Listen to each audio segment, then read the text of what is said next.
Welcome to a Tuesday edition of Beyond the Arc. I'm John Gonzalez alongside our NBA insider, Bill Ryder, who is in New York, back in his broom closet, but we're springing you from there. This is your last show of the week before the holiday. What are you doing for the holiday? So, like everybody, we're going to have Italian food on Thursday. We're in New York, right? So good. So yeah, there's an Italian spot that I really like. It's homemade pasta, pizzas, pretty good cocktails, and on a lark, I looked it up. It's open on Thanksgiving. Lori and the kids are in New York with me for a little work trip, so I gonna have a bunch of pasta. Right, same effect, John. I'm gonna eat too much pasta, have some drinks, and go back to sleep. You know what? I love this idea because most years I cook and I hate making the bird. I usually buy the bird and I cook everything else. And this year I've got a buddy he came in from Philly and we've got some friends coming over and it's going to be something that's not the traditional dinner. I'm going to do something easy. Good. Yeah, make it easy. So we went on vacation a couple years ago, just randomly on Thanksgiving. I think we left the country. We had, you know how we had a bunch of Marriott points and a bunch of miles. I love it. This is free. And not making the meal and having someone else make the meal and not even care. It was great. So now we just leave the house every Thanksgiving. This is a genius idea. I'm going to adopt it next year. All right. For basketball purposes, later in the show, John Morant returned last night. KD and Bradley Beal are set to return tonight. We're going to take a look at the NBA Cup matchups for this evening, including the Suns-Lakers game. We'll do some overreactions as we do on Tuesdays. We'll do team of the night. But first, Bill, Clippers at Celtics. We were both, well, I thought you were a little excited. I was very excited for this game. Both teams came in on a 5-game winning streak and Kristaps Porzingis returned, and it was an absolute dud. The Celtics hammered them by 32. Kristaps looked pretty good, 16, 6, and 2 blocks, 50% from the field. He looked good defensively. They are outstanding. They were already outstanding. Now they're more so. Yeah, and I thought Sam Quinn, who I know is your partner on Thursdays, had a really good story over at the website. I don't know if you saw this, John, on CBSSports.com, just talking about how the Celtics basically, Sam wrote, do almost everything well. What they don't do well is rim protection and points in the paint in terms of like defensively on that end, and the ways in which he wrote about how KP being back, I think he only had a couple blocks himself, but just sort of offered that defense in that part of the game because they defend the three almost as well as they execute taking a ridiculous and historic number of 3-point shots, and that Porzingis being back, it adds depth and another component of their defense. And they had as a team a ton of blocks last night. It felt like it energized them on that part of the ball, and it also underscored what we talked about yesterday, or part of what we talked about. While the Celtics are obviously amazing, the Clippers are. This is sort of a clarifying reminder that there's a pecking order, and the Clippers are not anywhere near the top of that. As nice of a story as they've been, they're okay. Yeah. They're way far away from the Celtics, as we were reminded last night. But I also think that that's a pretty high bar to clear relative to other teams that are competitive in the NBA. They've been pretty competitive, and I think that they've got a nice team. But they're. Would you put them But they're not a top six. When it's all said and done, they are. Don't you think it's going to regress to whatever mean there is, and they're a play-in team? Because I do. I mean, they play really hard. I just don't. Yeah. I don't trust Kawhi, and I don't think they're that good. I'm falling back on my initial. They're not that good after last night's. I'll overreact to it later, but I mean, right now as we're looking at the standings, they're 6th in the Western Conference, and they've got some big teams behind them, nipping at their heels. They've got the Suns, who are getting KD and Beal back. We're going to talk about that in a second. The Nuggets, who got smacked last night. That's something that we're going to discuss. The Mavericks, who are still trying to figure it out, are behind them. Your ascendant San Antonio Spurs. The Timberwolves are trying to figure it out. So yeah, I think there's a lot of really good teams behind them that probably have a good I mean, I would take one or two of those teams at least to overcome them. But they've had a nice season. Last night was not it, though. I mean, KP came back and he snatched one ball out of the air, Bill. He had 2 blocks. One of them was he just grabbed it out of the air. And I was like, oh, right. That rim protection that he's going to afford them is going to be great. And then, Al Horford didn't even play last night. Now you've got 7, 8 guys who are just 3-point monsters.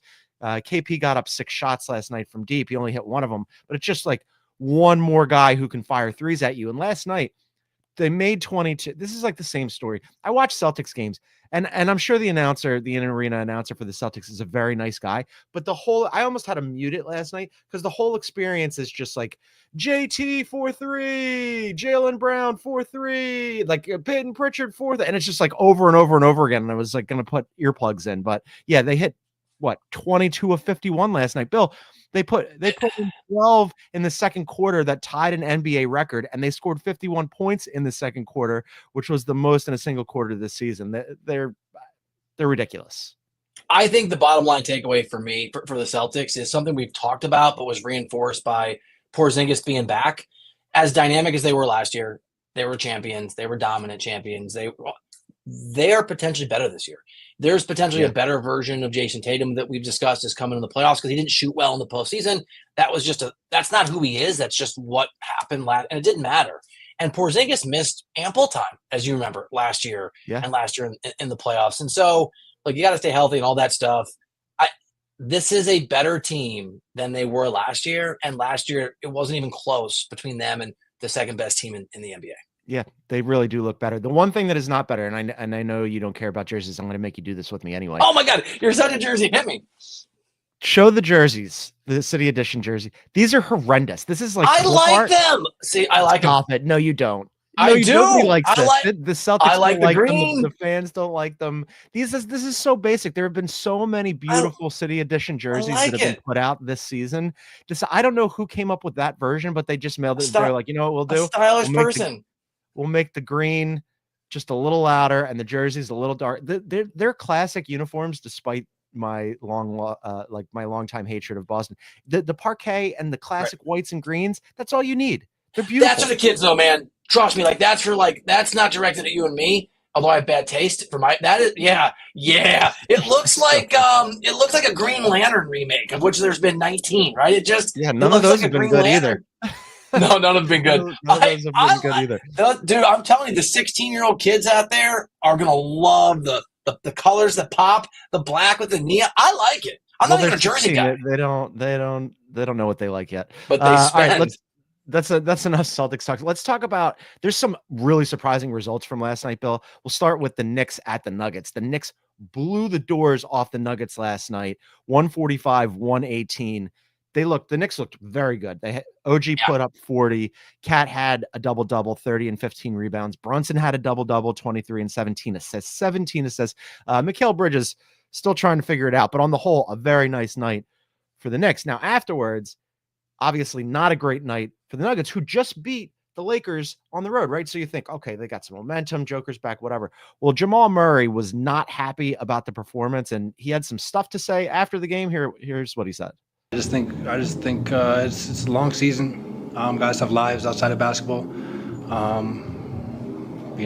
We just beat LA in LA. Got some guys that are live in LA, so stayed in LA. And like I said, I don't think the focus was there from everybody. And that's what happens when you don't have a focus. Like I said, it's not on coach. It's not on what plays are running. It's not on anybody else but the guys that are out there on the court. So. Like I say, it's tough. It's a tough one to go back and watch or even accept, but it was expected.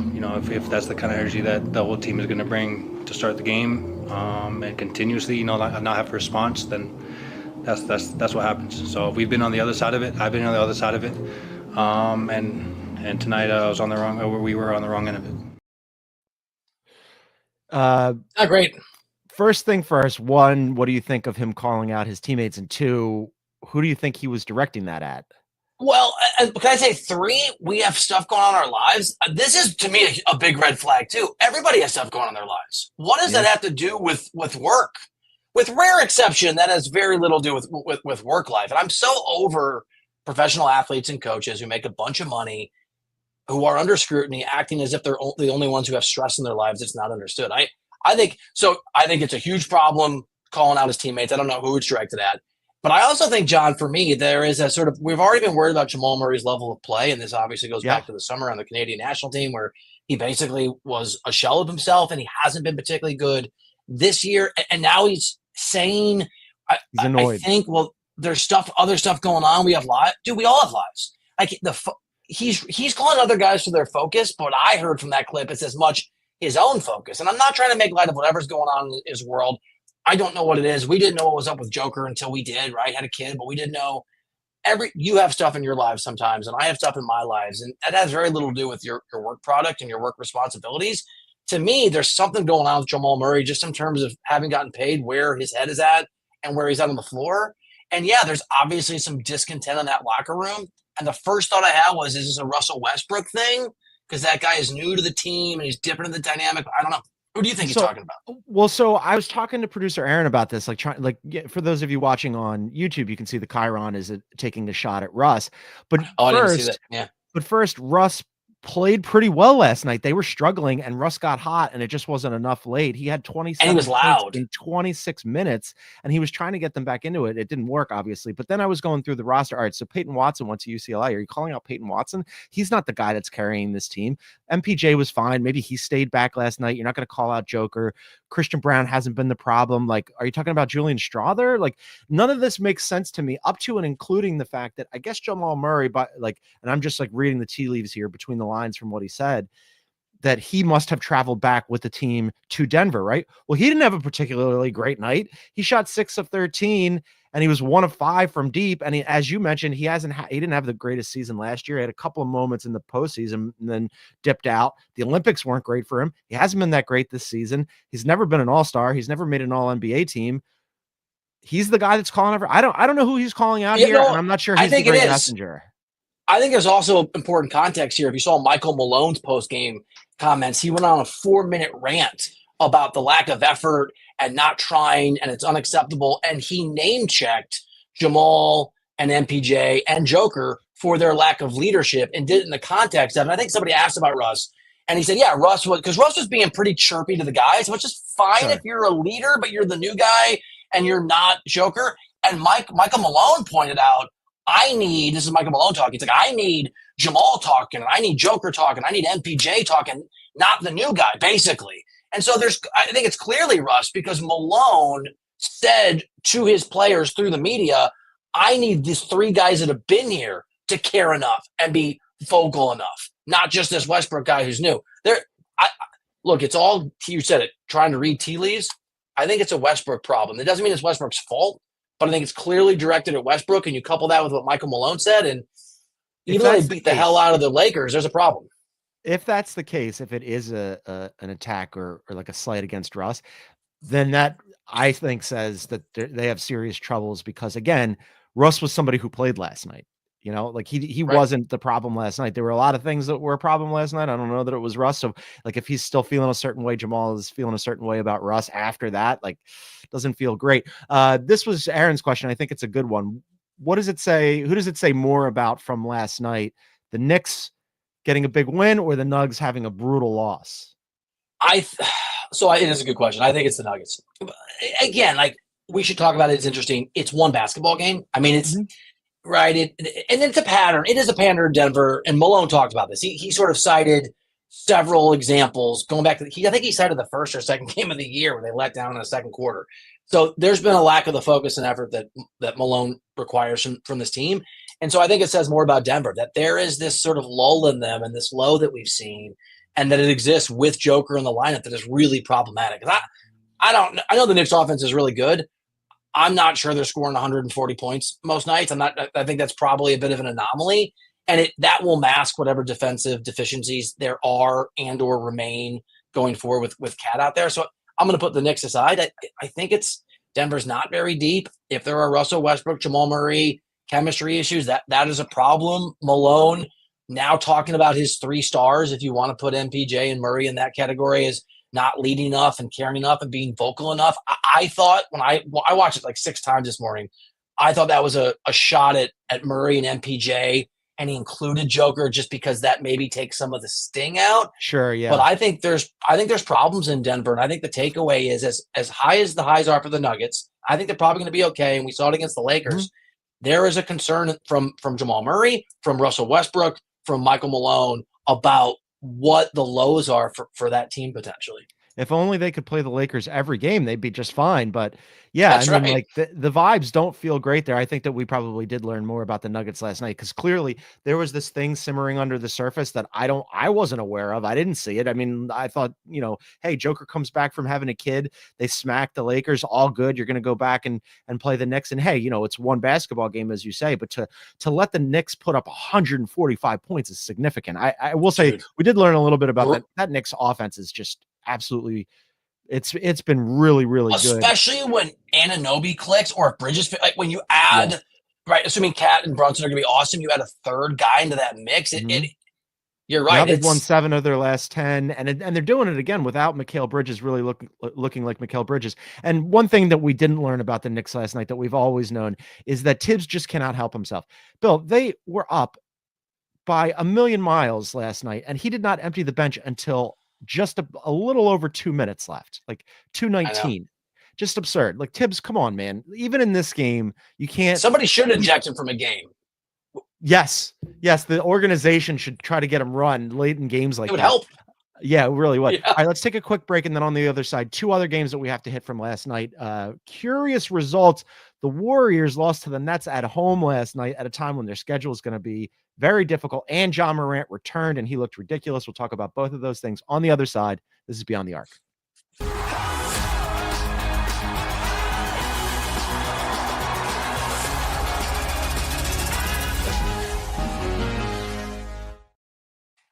Welcome back to Beyond the Arc on a Tuesday. Find us wherever you get your favorite podcasts. Please download, subscribe, and leave a review.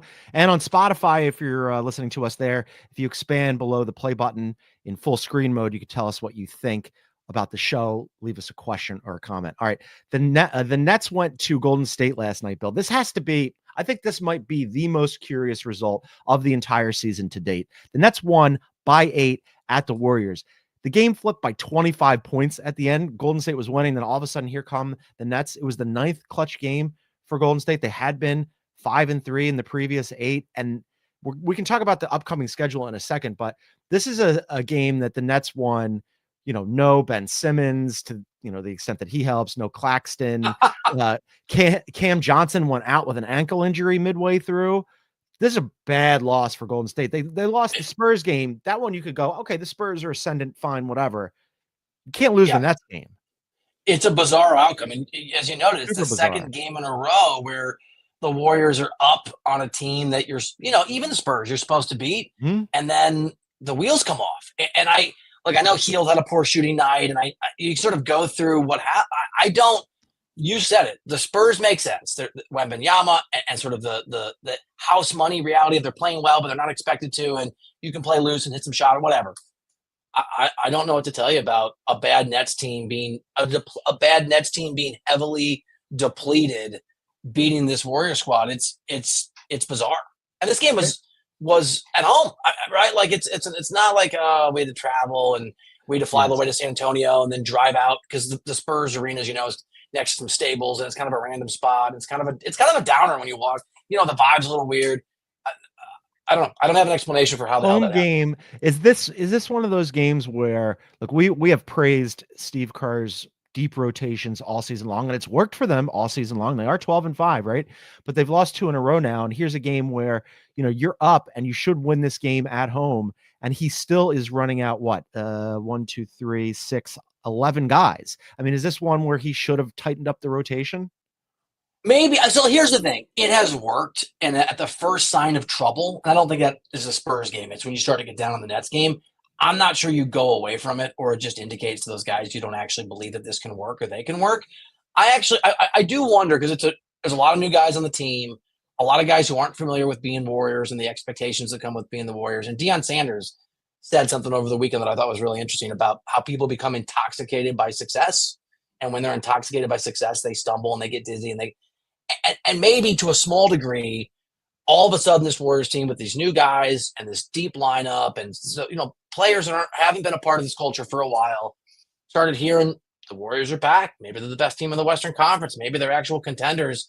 And they just sort of lost their focus because outside of Steph and Wiggins and Dre, most of these guys, and some of the younger guys that are coming up, most of these guys haven't been players who are accustomed to having a big spotlight shined on them, where it's you're going to get everybody's best effort every single night because you're the Golden State Warriors. Well, about that, you're about to get the best effort from everybody from some really good teams. So they lost 2 in a row, right? And like we had talked previously about like the Bucks when they dug themselves into a hole and they had a little stretch of games where if they were going to get right, that was the stretch of games. The reverse is true for the Warriors. The Warriors are going into a really difficult stretch of their schedule, having lost 2 in a row. And I think, a losing streak here is not, it's possible. Let's put it that way. So up next, they've got Oklahoma City, first in the West, coming in. Then they're at the Suns, who just are getting KD and Beal back, and then at the Nuggets, who knows what's going on with them, but it's DEFCON, whatever the bad one is. Yes. Yeah, tough place to play. Then they're home against the Rockets, who have been really good. Then they've got a baseball series against the Wolves, who are trying to stop themselves from drowning. And then they're at the Grizz, who just got Ja back. That is a brutal stretch. That really isn't. To that Suns point, I wish I had the stat in front of me. You might know it. I think Phoenix is 8-1 this year when Durant played. So that's a much tougher game than it might look if you're sort of casually looking at where the Suns are now. Yeah, that's a find out who you are stretch. That's a, are the last 2 games and these losses indicative of the fact that the Warriors were overhyped and not as good as we thought, or is there some resiliency there? Yeah, well, we're gonna find out. I mean, this is one of those walk the walk, talk the talk type of deal. I don't know whatever the saying is there. It's what the saying is that you're gonna have to play some really good teams coming up, and let's see what happens. But man, you don't want to go into that stretch having lost to the Nets. That's a brutal one. All right, so I mentioned that one of those games that the Warriors are going to have to play coming up is at the Grizz. Jamal Murray came back last night, and they had looked pretty good, Bill. We talked about their point differential indicating that they were due for a little bump here. Look, it was the Blazers, right? We said the Blazers were feisty. We need to be. They're feisty. They are a little bit. Sort of. Grizz blew them out last night. Yeah. Comes from a hip injury, Bill. He missed 8 games. He plays 23 minutes. He goes for 22 and 11 assists. He made 50% of his field goals. There was a moment in the second quarter. I don't know if you saw this dunk. So the reason why he was out 8 games was because he tried to throw down an alley-oop against the Lakers, and he missed it, and he fell on his hip. The guy plays with, as we all know, reckless abandon. It's part of what makes Ja and so dynamic and so entertaining. He threw down a dunk in the second quarter where as I saw him loading up, I went, oh no. And I put my hand in his face, and he and it was amazing. And it's what makes him so compelling. But it's like, if you're a Grizzlies fan, and by the way, I'm wearing the new Grizzlies City Edition hat. How do you not just like have your hands over your face? I think you just have to drink your way through those games. You're right. I think it's like a couple extra pops I don't know. And terrifying and also amazing. Because the line between him successfully jumping 400 feet in the air and coming down on his hip or his back or whatever it is next time is the difference between that team, I think, being, I don't want to say contender, but maybe like a top Western Conference contender. To at least contend to be top in the West. What he did last night in limited minutes is just he's so impactful. And the thing is, look, sometimes stats can be hollow, or sometimes the box scores can be a little bit misleading. But when he's playing for that team, when he's playing well, just out there, the energy level and the confidence and the swagger of that entire basketball team goes up. And you talk to people. This isn't shocking, but people love him. Like, even when he's got himself suspended or whatever it's been, the guys in the locker room love him because he's a baller and he makes everybody better. And there's like this confidence that team has whenever he's out there. And you saw it even in the 20 some minutes that he was on the floor. But you're right. It's hard to believe that he's going to be healthy just based on his history, especially when you're watching him play and the reckless abandon that he plays with. He's fearless in a bad way. I love watching him play. He's my favorite player to watch in the NBA. But yes, it's a little bit of like you're strapped in for this. Like, he's so athletic and he knows it and he can't help himself. And it's part of what makes him great. But also he's pretty slight of frame, right? It reminds me of back when Iverson was playing, where he was hitting the deck all the time. And you're like, I hope he gets up. Now, Iverson was pretty durable. Ja has had, hits and misses with his body. It's more Derrick Rose. Yeah. Or like the ferocity that he throws dunks down with, it was kind of like prime Russ when he, the other two guys went their own way, and it was just like, I can do whatever I want on the floor. The thing that I wanted to say, aside from his athleticism, he's such an incredible passer. He does two things. One, he's constantly finding guys and passing them open and getting them good shots, which I think is a really underrated and under-discussed part of his game because we focus so much on the athleticism. But beyond that, Bill, they're a mini Golden State in that they go 11 deep. They have the second best scoring bench. You bring Ja back. Now Scottie Pippen goes to the second unit. Marcus Smart is back. Bane is back. Like, that's a deep team. And that point differential, as I mentioned, they've now climbed to, they're 11-7. They're fifth in the West. Their plus 7.6 point differential puts them fourth in the West. I mean, if Ja can stay healthy, you called the Grizz as a comeback team this year. I believe it. Santi Aldama too has been great. He had he went crazy on the boards last night in limited minutes. We should give a quick shout out to that front office, and it just feels like every decision they make. I mean, what Desmond Bane has become, what Edie is. I mean, they're Scottie Pippen Jr. is so much. I mean, talk about like the guy with the famous name who is actually living up to that reputation.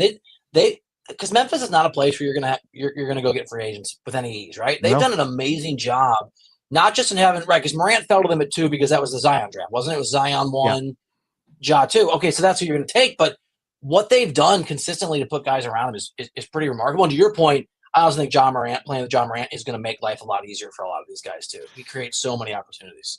Yeah, I mean, what else did they do? They Jalen Wells, all of a sudden you go and Huff as your second/third center, depending on the night. Like, they've got these pieces, GG Jackson hasn't even been around. Like, these guys that they just hit on who out of nowhere just end up being really useful pieces. They're deep.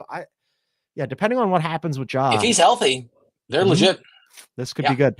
All right, we're going to take another break. And then on the other side, we'll discuss KD and Beal making their return tonight in an NBA Cup game. We're excited about the Cup at Lakers at the Suns tonight. We'll do a couple more Cup previews, and then we'll also do Overreaction Tuesday. That's coming up. This is Beyond the Arc.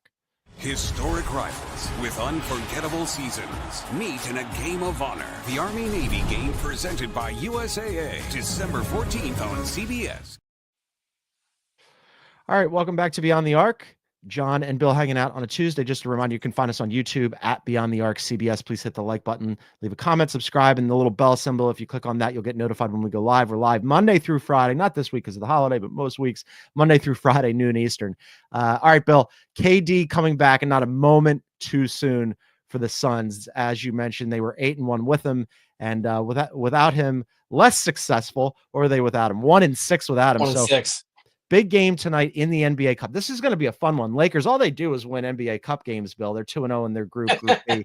And then the Suns are 1-1. But really, the big thing here is you get KD back for the Suns, Beal as well, but KD specifically. And now the Suns, they're hoping to be the team they were early in the season when they look like they could really be Western Conference contenders. They lost 5 in a row, by the way. Yeah, I mean, you said it, 8-1 with Durant when he went down to injury. There was an argument in the conversation we had. Is this one of the best teams? We were having the conversation about the Suns that we eventually had about Cleveland. Like, oh, is this one of the best teams in the NBA outside of Oklahoma City and Boston? And then Durant goes down and they completely fall apart. It's a pretty quick test too, because you said it, the Lakers are the best version of themselves when they won the Cup last year. They keep winning Cup games this year. And you know that LeBron doesn't care at all, right? You're with me. LeBron could not care less about Cup games. He's the one guy who doesn't care, but it's a really good test for Phoenix. And I hope that what we saw in those first almost 10 games, those 9 games with Durant is real, because the league's better when you have a bunch of teams that are really, really good with superstars at the top. And I was sort of getting down for the idea of Kevin Durant MVP candidate, lifting the Suns, making Matt Ishbia look better, the owner, than he deserves to look. One last hurrah for a KD who's getting older. I mean, he's not built in the way where he's going to play till he's 40, the way that LeBron is. And I hope that what we saw early on is real, that he is so good and Phoenix is actually better than we thought, that they're a contender level or top 4 level team in the West, because the game's better when Durant's on those kind of teams. Yeah, since he went out, they've slipped to 7th in the Western Conference. And like I said, they lost 5 in a row, so they could definitely use a W. Lakers could use one too. I mean, they're coming off a loss to the Magic and then just getting hammered by the Nugs. All they do, though, as I mentioned, they win Cup games. Undefeated, Bill. Will they ever lose a Cup game? We'll find out. No, I don't know. Never. Couple other Cup games that I just wanted to flag for tonight. Rockets at the Wolves in Group A. Rockets are 2-0 leading that group. Wolves are 1-1. Wolves, though, just like in the greater, bigger picture here, they've lost 2 in a row. They lost that Toronto game where the vibes were real bad. We talked about that on yesterday's show. They lost in Boston. They haven't won at either of those cities since 2004 and 2005, respectively, which is ridiculous. The Rockets know what they are. They're second in defensive rating. You know what? They're the Wolves from last year, Bill. They're second in defensive rating and right in the middle of the pack in offensive rating. And then the Wolves are just trying to figure out what they're doing. I don't know. I'm starting to worry about the Wolves. I think, I think there's reason to worry. I think there's reason to worry that trade, which we know wasn't a basketball trade, that was a bottom line trade and a financial flexibility trade that they hope maybe on the basketball side would patch things over enough that they could be competitive. It hasn't worked, and I don't think it's going to work. I don't know that, and we talked about this yesterday. We don't have to belabor it. I'm not a Julius Randle guy anyway, and he seems to be a pretty poor fit in Minnesota. I'll say this on the Rockets. It's early. Ime Udoka deserves Coach of the Year consideration if this continues, because it's not as if you have a bunch of superstars in Houston and that they're not just like interesting and they win some games. They're competitive. They compete with most of the teams that they play. And while they're probably not going to be really, really good for a couple years, they feel like they're on that trajectory. They are so well coached, and you brought up their like defense. Like, to get guys to put in that kind of effort when they're young dudes, it's pretty impressive what Udoka is doing in Houston. It's a fun. I mean, well, he said it the other day. He said, "Look, the guys that I'm rotating through, the number one thing that's non-negotiable for me is defense. So if you're not playing defense, you're not playing." And that bench unit with Tyrese and Amin Thompson are just like they can switch 1 through 5 and just defend anybody. And they're so hyper athletic, and like they really they put you on your heels. And then that starting unit, you can mix and match with that group. We talked about Reed Shepherd a lot during Summer League. He looked really dynamic. I know you're not a huge like believer in Summer League, but he looked really dynamic, and people were like, "Hey, could he be a thing?" He can't get on the floor. It's you love your Summer League. You're bringing up Summer League in November. Well, all I'm saying is Summer League. only as to inform the fact that like the Rockets are so deep and there's so many people in front of him that a very fashionable pick for, hey, this kid could be something in the NBA isn't seeing the light of day. And I don't know that he's going to anytime soon. And the benefit, by the way, of a young guy not having a bunch of pressure, that doesn't mean that he's not going to work out. It just means that like he's going to have to work his ass off to get minutes, which is not the worst thing in the world sometimes for a young guy trying to make his way in the NBA. Last cup game that I wanted to bring up for you tonight, Bucks at the Heat. The Bucks all of a sudden, Bill, I'm actually into this game. Yeah. Yeah, they're 2-0 in this group. Heat's 1-1 in Group B. Bucks have won 4 in a row, but they're still like solidly middle of the pack in both offense and defense. They're 14th in offense, 17th in defense. They're just a team kind of, although again, like a lot of that is skewed by how they started out. And then the Heat, I don't know. I have no idea what to make of the Heat. No, and like the Jimmy Butler era, right? Doesn't it just feel like it's a slow motion divorce that is going on, and it's not working? And I'm not doubting Spo by any stretch, but what is the vision you have for if you're the Miami Heat and you're Pat Riley and you're getting ready for your brand new statue in LA? What is the vision for the Heat to just be good in a year? They're not good this year. How are they good in a year or 2 or 3? I don't either. I don't know. Jaquez has kind of been marginalized. Khalil Ware has barely played. You're supposed to get who's coming back tonight? Terry Rozier is coming back tonight, supposedly. Does that do anything for you? Bam's had a weird year. Doesn't. Bam's had it doesn't do anything for him. Take that, Terry Rozier. It doesn't. I was into it when he went there last year, right? But like it just didn't. It's been a whole lot of Tyler Hero, which is fine, but you need more than that. Like Bam is just, and I was really high on Bam coming out of the Olympics, thinking like, oh, this is the year that Bam's going to expand his offensive game and start canning some threes, and like he's already amazing on the boards, and first team all defense last year, and won't he be wonderful? He's had a weird something's going on there. I don't know. He's a really great player with a great coach on a really bad team. That looks like a mediocre team. Yeah, they could just be hovering around 500 all year, and I guess still be relevant because it's the Eastern Conference. I don't know, but that'll be a fun game tonight as well in the NBA Cup. We'll have reactions to all of that tomorrow with Sam Quinn. All right, on Tuesdays we do overreactions. Bill, I got a couple here. I want to see if we have any overlapping, but you go first. Russell Westbrook is a problem. He is, Okay. despite how he played last night, despite his performance. Here's the thing, and again, it's an overreaction. So if you're clipping this, it's an overreaction. I'm not. But where has he gone and gotten along with guys and had it work out? It's been a minute. Like, give me one of his stops where there's always this recruitment. You know what it is? You know, there's the guy that you're buddies with, and he's always like, "Let's go to Europe together, backpack," and then you go, and then you come back and you hate him, right? Like, oh, that guy was really fun at the bar twice a week, but spending time with him was the work. That's been Russ. It didn't work with the Lakers. I mean, just go through his team since he left Oklahoma City. Friendships have altered. Teams have not performed. I think they're, based on what Michael Malone said, and I think more Jamal Murray, we think sort of taking shots, we think at Russ. I know that Russ can play well at times. I don't think he's great. I think there's a Russ problem in that locker room. Yeah, I mean, so there's a problem in the locker room, or maybe more than a problem in the locker room, given what happened or what everybody said last night, especially Jamal Murray, like, who was quite clearly annoyed. Again, I think he's sort of an imperfect messenger because he hasn't exactly acquitted himself great. It's not like he's been the Jamal Murray of the season when they ended up winning a championship, but something's going on in that locker room. And if it's Russ, yeah, you're right. There's a history there. I mean, it's been a while, probably since OKC, that everybody went, you know, who's amazing? Russ. And then he just, keeps, I love playing with this guy. Yeah. He just keeps getting shipped around. So yeah, it's not great. I want to see how the Nuggets respond though. My overreaction here to start is, despite the fact that it was I don't even really believe this, but I'm going to do it anyway. Despite the fact that it was against the Pelicans, Tyrese Halliburton is back. Did you see that line last night? Yeah. Holy hell. He's back, baby. He's back. Okay. I know it's the Pelicans, but the shot still has to go through the rim. Yep. He scored 34 last night on 12 of 23 shooting. And this is the most encouraging part, Bill. 50% from three on 18 attempts. He took 18 threes last night. Yeah. He's back, baby. We're back to Tyrese Halliburton, dark horse MVP candidate. It's just going to need a few more of those. I'm overreacting to the Pels every game. I mean, 13 assists too. Like, where did this come from? He's been MIA all season. And like, if you had told me that they blew out the Pels and he had 13 assists, I would have been like, okay, I could see that. But he hasn't been scoring and he hasn't been shooting the ball well at all. And for him to go 50% from the floor and 50% from three, like, that was very, very impressive. Yeah. 13 assists against 2 turnovers. I mean, he was dominating last night. Mm-hmm. So there was a lot of discourse over the last week or week and a half where a bunch of folks were gloating that they called that Tyrese Halliburton actually sucked. And everyone who, did you see this? Everyone who bought into his excellence a year ago were a bunch of suckers.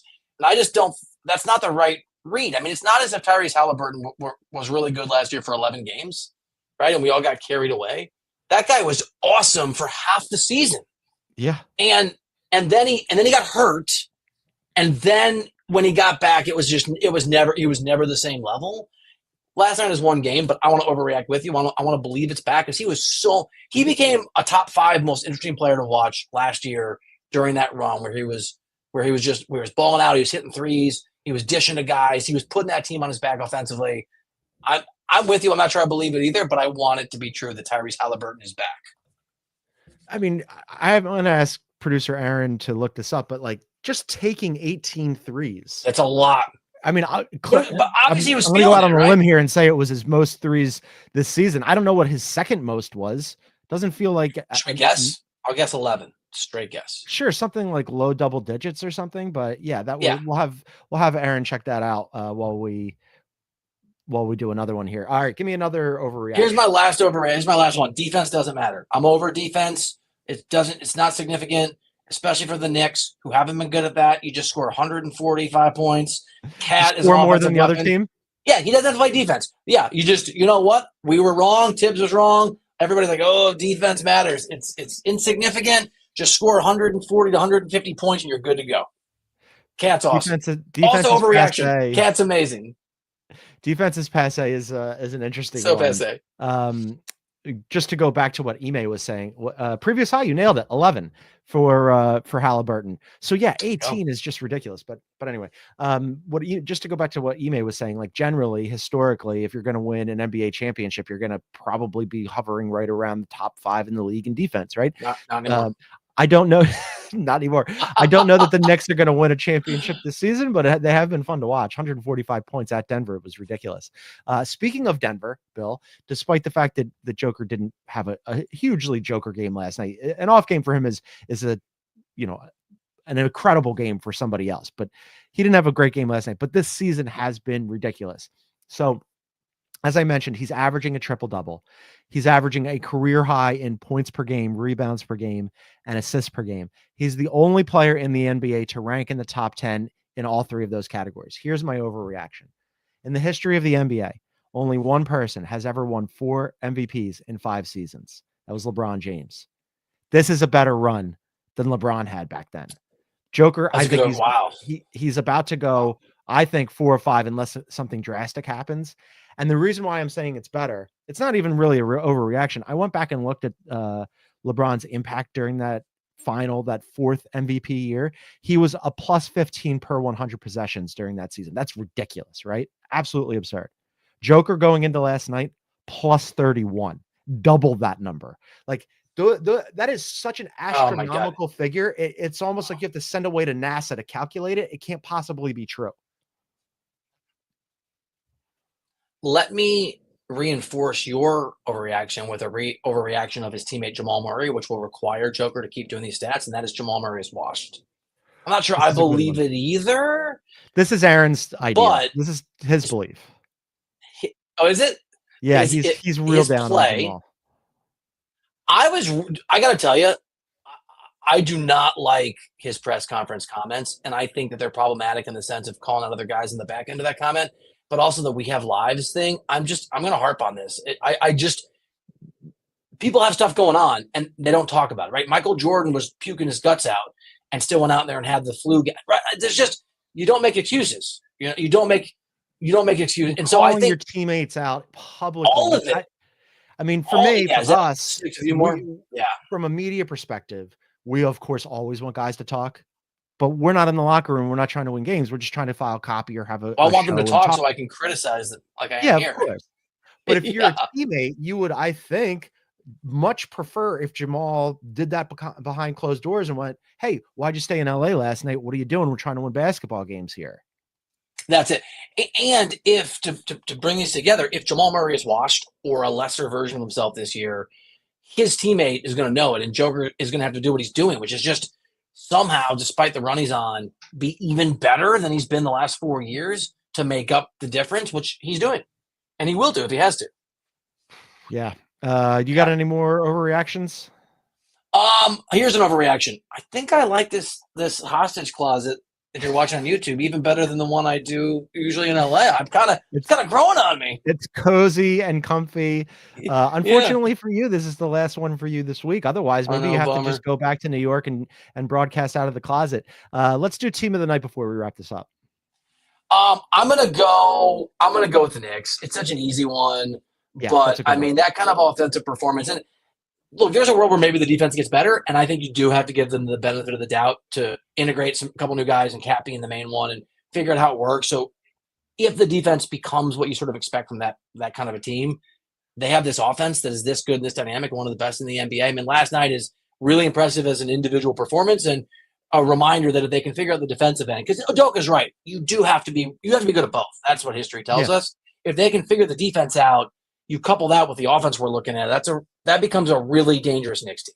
First time for the Knicks to make it onto Team of the Night. Congratulations to them. And I'm going to venture that it's the first time for their cross city. I'm going to put rivals in air quotes because we know it's not true, but the Nets, the Nets end up as my Team of the Night for beating Golden State on the road last night. Thank you for those air quotes, Bill. I don't know if they want to be this good, Bill. They're 8-10. They're the 8th seed. The whole idea here was they got their draft back and that they were going to tank for Cooper Flagg and Jordy Fernandez, you mentioned Ime should be in the conversation for Coach of the Year. It's going to be Kenny Atkinson unless the Cavs absolutely crater, or it should be probably, but he should be in the Coach of the Year conversation.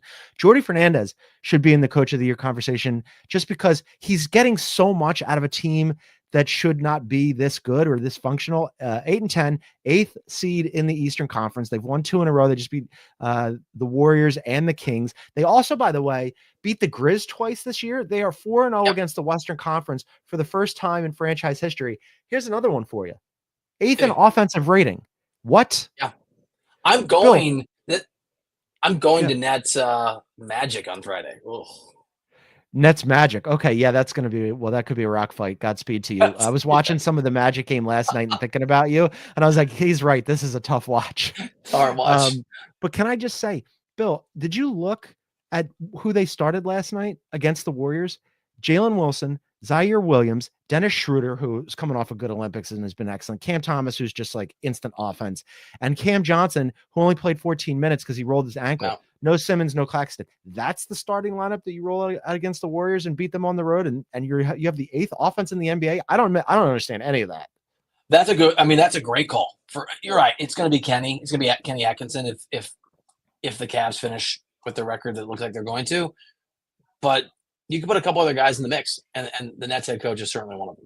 But by the way, is this going to be a better? Because you've been a Magic guy. I'm hoping that in person, it's going to hit different. Who are they playing again? It's Nets Magic, I think, is what I'm going to on Friday night. Yeah. I mean, look, just focus on Franz. He's been really fun. And then, avert your eyes otherwise. Maybe Cam Thomas or Cook or something like that. Aaron brings this up before we get out of here. Have they already won at 8 and 10? Have they already won too many games to really bottom out? Like, they have a lot of teams below them in the Eastern Conference. Well, I mean, other teams have goals. You can lose 11 in a row, lose 11 or 12 eventually. I think things are gonna. But it's if a weird you're the Nets, so like, because of the Eastern Conference, do you even just like let it play out and see what happens? No, I think you. I mean, you're going to want to trade a lot of those guys anyway, right? But maybe it'll happen organically. Right, that's true. But it's going to be tough to get to the. I mean, the Wizards have 2 wins. They've lost 11 in a row, Bill. They're not. I mean, that's their race to lose. They might never win again. Well, they're still in the new format, right? The bottom 3 teams have the same percentage odds, I think, for the number 1 overall pick, right? So it's not like, yeah, good for the Wizards. They're in the mix, but you just gotta. There's time to lose. What are they? 8 and 10? Is that what they are? They're 8 and 10. So be real bad and try to be 20 and 62. Just there's still time to just be putrid. Keep having guys be hurt. I know you're not on the show the rest of the week, but I'm going to need a text message report from the Magic Nets game. I need the suffering that you're going to endure live and in person for that game. I'll let you know. A special correspondent report from Bill on that one. All right, that's going to do it for us. I wish you and your family happy Thanksgiving, my friend. You too, buddy. But for now, for our NBA insider Bill Ryder, I'm John Gonzalez. We're going to be back tomorrow, by the way, with Sam Quinn. So come and join us for that live on YouTube at noon Eastern. We thank you so much for tuning in, everybody, and we'll see you tomorrow.